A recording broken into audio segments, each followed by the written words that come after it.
नाज़रीन, पाकिस्तान एयरफोर्स ने royal international air tattoo show है, इसमें शिरकत की और उसमें बड़े टॉप के मेडल हासिल किए हैं। क्या यही खबर है? ये कोई बहुत बड़ी खबर है। एक तो ये देखते हैं कि ये कितनी बड़ी खबर है कि पाकिस्तान इतना सेलिब्रेट कर रहा है। इसके पीछे असल खबर क्या है? क्या ये जो वहाँ पे हम जहाज़ लेके गए हैं उनका दिखावा किया है, उनकी एक परेड की है, वो उस पर अवार्ड मिला है, या असल में अवार्ड की वजह कुछ और है? और फिर ये कि इसमें इंडिया क्यों नहीं है, और इंडिया के अलावा एक और बहुत अहम कंपनी नहीं है, बहुत अहम जहाज़ इसमें नहीं था, उसकी क्या वजह है? और पाकिस्तान की स्टैंडिंग क्या है इस वक्त? पाकिस्तान एयर फोर्स की क्या स्टैंडिंग है पूरी दुनिया की एयर फोर्सेस में? तो इस पर मैं आपको तफसील बताता हूँ मियाँ ताहिर। देखें, सबसे पहले तो ये मेरे पास एक लिस्ट है जो रियाद की है, यानी कि royal international air show tattoo, जो बरतानिया में हुआ और ये दुनिया का सबसे बड़ा शो माना जाता है, एयर शो माना जाता है। तो ये है लिस्ट जो रियाद की है, और इसमें पाकिस्तान एयरफोर्स तो है, वो अभी आप देखिएगा इस लिस्ट में उसका नाम आएगा पाकिस्तान एयरफोर्स के नाम से, कि उसने शिरकत की, उसके जहाज़ गए, और उसके जहाज़ कौन कौन से गए हैं उसकी डिटेल मैं आपको बताऊंगा और उनकी क्या खसूसियात है। अब इसके अलावा ये देखिए कितनी लंबी लिस्ट है जिसमें दुनिया भर की कंपनियां आई हैं, दुनिया भर की एयर फोर्सेस आई हैं, उन्होंने इस एयर शो में हिस्सा लिया है। उसमें जर्मन है, उसमें पॉलिश है, पाकिस्तान एयर फोर्स तो है ही है, उसमें पुर्तगीज़ एयर फोर्स है, इसके अलावा उसमें इजिप्शियन है, और फिर ये कि उसमें जर्मन है, उसमें स्वीडिश है। पूरी दुनिया है, पूरी दुनिया की जितनी बड़ी कंपनियां, बोइंग है, लॉकहीड मार्टिन है। लॉकहीड मार्टिन आपको पता है कि कौन सा है? जो F-16 बनाती है, जिसने F-35 बनाया, इतना बड़ा जहाज़ अपनी तरफ से। अच्छा, फिर उसमें मैं जैसे बता रहा था, बोइंग है जो F-47 दुनिया का जदीद तरीन जहाज़ बना रहे हैं, दावा उनका। तो ये सारी कंपनियां उसमें गई हैं, लेकिन कहीं मुझे इसमें इंडिया नज़र नहीं आया। इंडियन कंपनी का नाम क्या है, आपको याद है? मैं बता देता हूँ। इंडियन कंपनी का नाम है HAL-SU-30। वो तो कहीं से मुझे इस लिस्ट में नज़र नहीं आई। यानी कि इनका दावा है कि ये तेजस तैयारे बनाते हैं खुद अपने, पिछले 20 साल से तेजस तैयारा बन रहा है, लेकिन इस शो में नहीं गए। अच्छा, अब जब ये पूरी दुनिया में, पूरी दुनिया की एयरफोर्सेस में, पूरी दुनिया में ये शोर पड़ गया कि भाई इंडिया अपने तैयारे बनाता है, तो वो इतने बड़े शो में क्यों नहीं गया? तो उस पे इंडियन एयरफोर्स ने एक लेटर जारी किया और उन्होंने बयान जारी किया, और उन्होंने कहा कि हमने माजरत कर ली है रियाद से। उस पे रियाद की तरफ से एक जवाब आया, मुझे नहीं पता वो कितना जेन्युइन है, लेकिन वो बिल्कुल सोशल मीडिया पे जेन्युइन लेटर की तरह चल रहा है। उन्होंने कहा भाई हमने आपको बुलाया ही नहीं। क्यों नहीं बुलाया, या इंडिया क्यों नहीं गया? उसकी वजह यह है कि इंडिया के पास अपने बनाया हुआ कोई तैयारा नहीं है।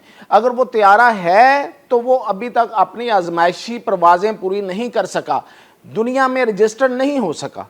हमारे पास क्या था? हमारे पास था JF थंडर ब्लॉक 3, जिसने वहां अपनी दाग बैठाई, और हम वहां लेके गए थे C-130, जो कि हमारा अपना तो नहीं है, लेकिन जो हमने उसके ऊपर टैटू बनाया, जो उसके ऊपर हमने डिज़ाइन बनाया, वो बड़ा ज़बरदस्त पूरी दुनिया में देखा गया और वहाँ पे अप्रिशिएट हुआ, उसको अलहदा अवार्ड मिला।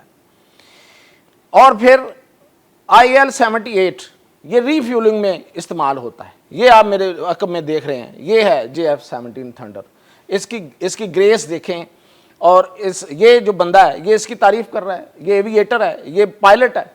अच्छा, ये सिर्फ ग्रेस पे नहीं दिया, मैं अभी आगे जाके भी इस पे बताऊंगा कि अवार्ड इसको मिला किस पे। IL-78 एक जहाज़ होता है जो रीफ्यूलिंग करता है, तो वो भी साथ था। अच्छा, अब इसकी भी वजह बताता हूँ कि वो क्यों साथ था और असल वजह क्या है।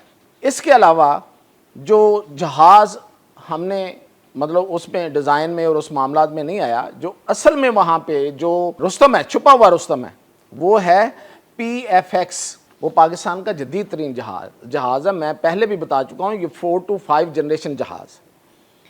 असल में ये जहाज़ जो वहाँ ले जाया गया है, ये वहाँ जाके इसके ज़ाहिर है स्पेक्स दिखाए जाएंगे, लोगों को बताया जाएगा, जो एयर फोर्सेस आई होंगी, जो बाकी मिलिट्री का जिन जिन लोगों को जहाज़ चाहिए, फाइटर जेट्स चाहिए, जिन मुल्कों को, वो आए होंगे, वो स्पेक्स देखेंगे तो वो फिर ऑर्डर करेंगे। तो वहाँ पे असल में हमारे दिखाने की चीज़ें हैं दो।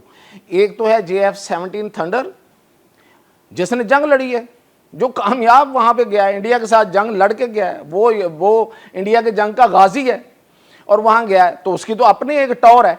और ये PFX जो है, इसकी टॉर के अलावा इसके पास इतना कुछ है, यानी कि ये 4 to 5 जनरेशन है भाई, इतना जदीद जहाज है। और ये जो तेजस वेजस लिए फिर रहे हैं ना, उनसे कहीं ज़्यादा इसके स्पेक्स और एवियंस और इसके रडार्स उससे कहीं ज़्यादा जदीद हैं।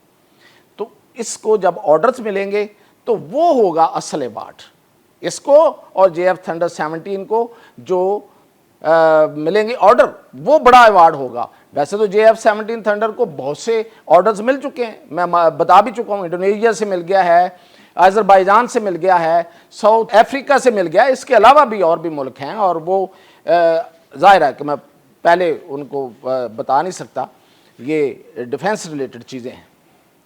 अच्छा, अब मैं आपको बताऊं कि जो असल अवार्ड जो JF-17 थंडर ब्लॉक 3 को इस एयर शो में मिला, उसकी वजह जो है वो ये है कि ये जहाज़ 6500 किलोमीटर का फासला तय करके गया है और रास्ते में इसकी रीफ्यूलिंग हुई है। IL-78 की अहमियत ये है कि उसने रास्ते में इसकी रीफ्यूलिंग की है।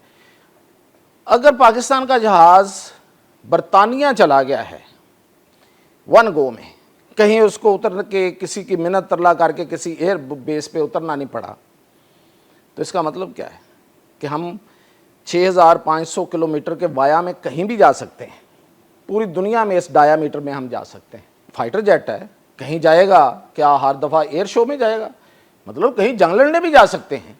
तो ये है असल क्वालिटी, ये है हमारी जो प्राइड है इस मामले में, जो प्राइड है जिस पे उसको बेसिकली उन्होंने मेंशन किया है इस पे कि इतनी लंबी प्रवास करके आया ये जहाज़।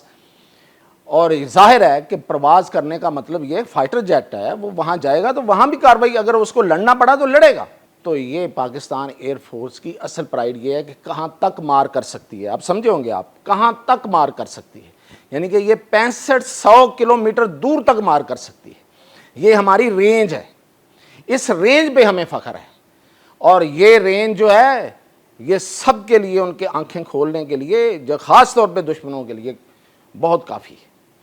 और इसके अलावा जो मैं आपको बता रहा था कि पाकिस्तान एयरफोर्स के और क्या जो प्राइड्स हैं वो ये हैं कि कान मनसूबा जो हमारा टर्की के साथ है, उसमें 200 इंजीनियर इस वक्त हमारे ट्रेंड हो चुके हैं।